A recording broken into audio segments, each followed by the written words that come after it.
rolling. Welcome back, guys, to the ARTFUL podcast. It's me, Matteo, your host, and today it's gonna be interesting. Today we're gonna talk about race and racism. It's with everything that's been going on today, the last couple of weeks, 3 weeks. I think it's important to touch on the argument and to make sure we give our opinion, what we think about. So I live in Bristol, UK.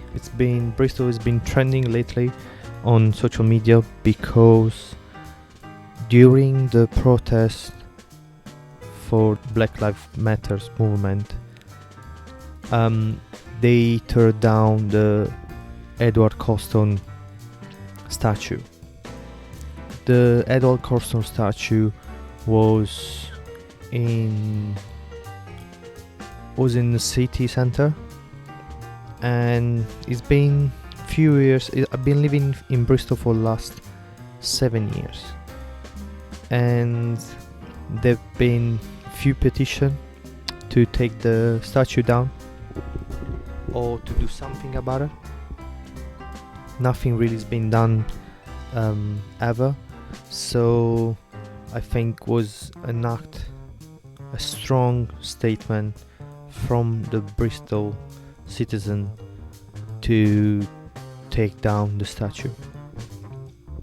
Now, the statue was of Edward Colston, a slave trader, which he traded something around 80,000 people at the time. The statue was not supposed to be there in the first place, to celebrating a man like that, but he was there, and I don't think tear it down was more, in the big picture, was more constructive of do something about it. Let me be clear, I'm not mad at the fact they bring down the statue at all. I completely agree on why it's been done, and there was years, the act was years and years of screaming from people complaining about that, and nobody did nothing about it.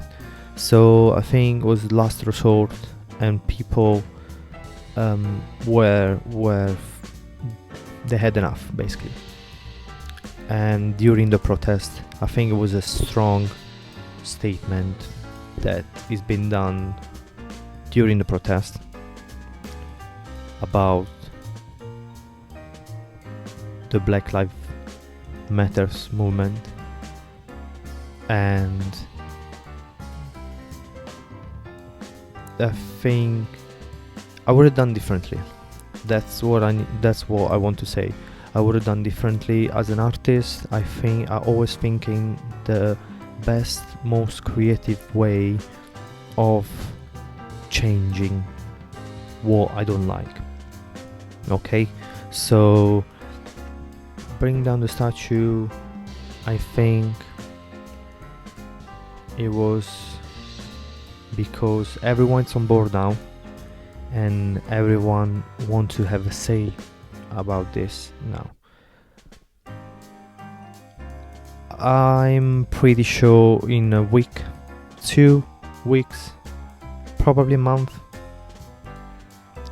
everything's gonna go back to normal, and we are not gonna have even the statue to start an argument and to educate people why and who is the person of the statue.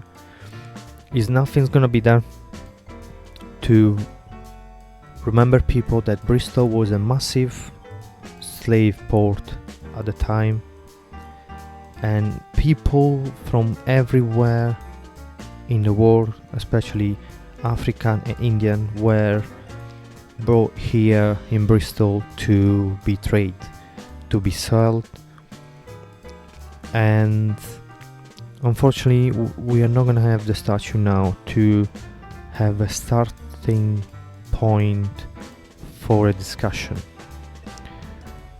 I would done differently, meaning I would put a statue in front of Edward Colston statue, kneeling, for example, one in front of each other, staring at each other for eternity.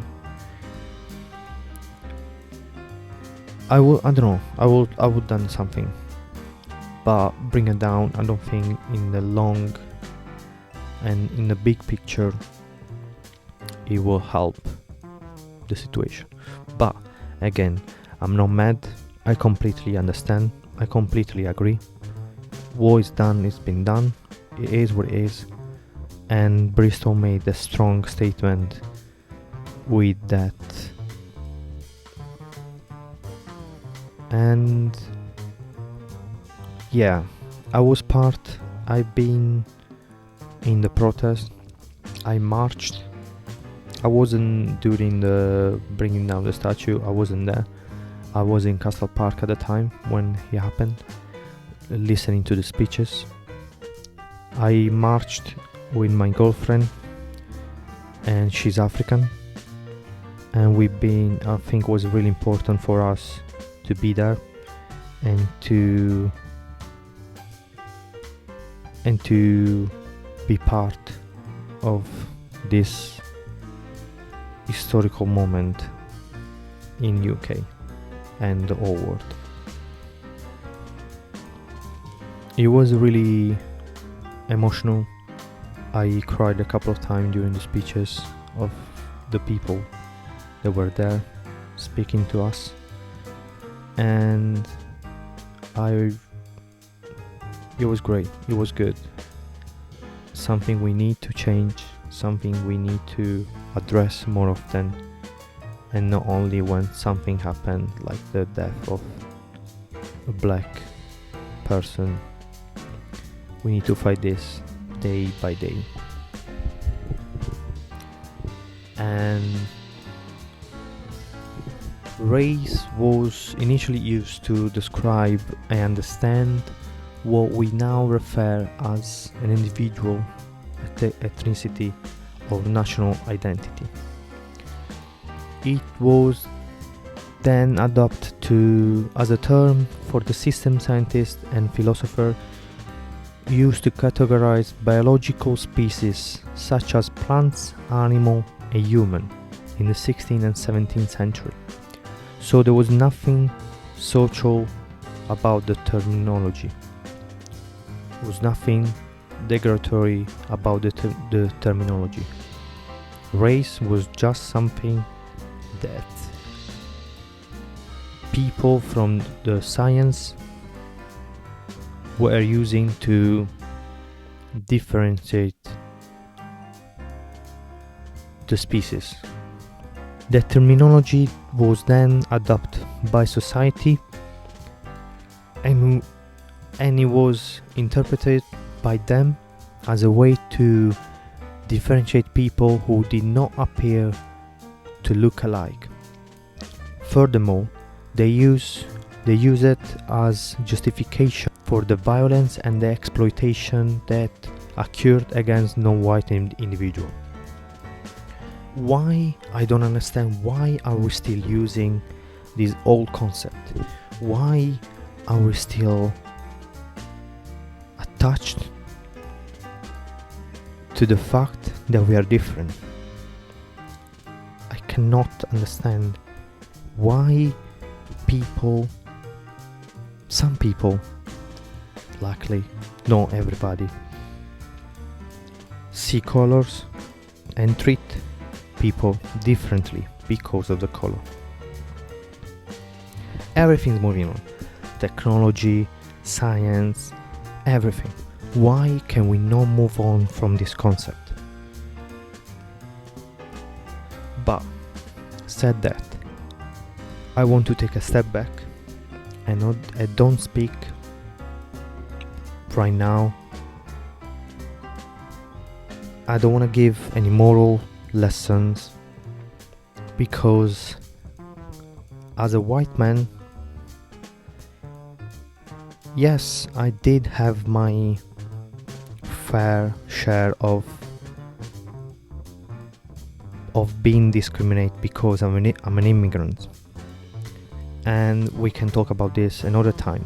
I've been doing a series of drawing for the last 2 years about it, so yes, I might understand a bit of it, but I've never been discriminated because I'm a different color, just because I'm a different color. So I want to take a step back.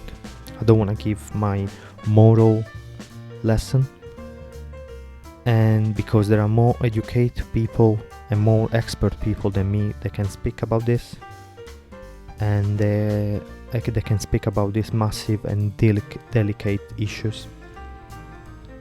But what I can do, what can be my contribution of this, is I can talk about art, and I can bring examples of racism in art. Okay, I was shocked by the amount of people, of artists that have been fighting during the years, and I had to choose. I thought it was going to be easy, like there were few people, there were few artists during the year, but I had to choose in a big list, which kind of shocked me, because I'm not part of the world, and I can't see it, I don't experience every day, so I'm not fighting it every day. I want to talk about Amos. Amos was an African American artist. Well, she started her career in 1964, and she started in an artist group collective called Spiral. In an article published in Art Journal in 1999, she recalled that although she felt honored to be part of Spiral, she thought it was fishy that this group had not asked older and established women artists to join. I probably seemed less threatening to the ego, she said, as I was not yet of much consequences. The art world, she concluded, was a man's scene, black or white, by man's scene.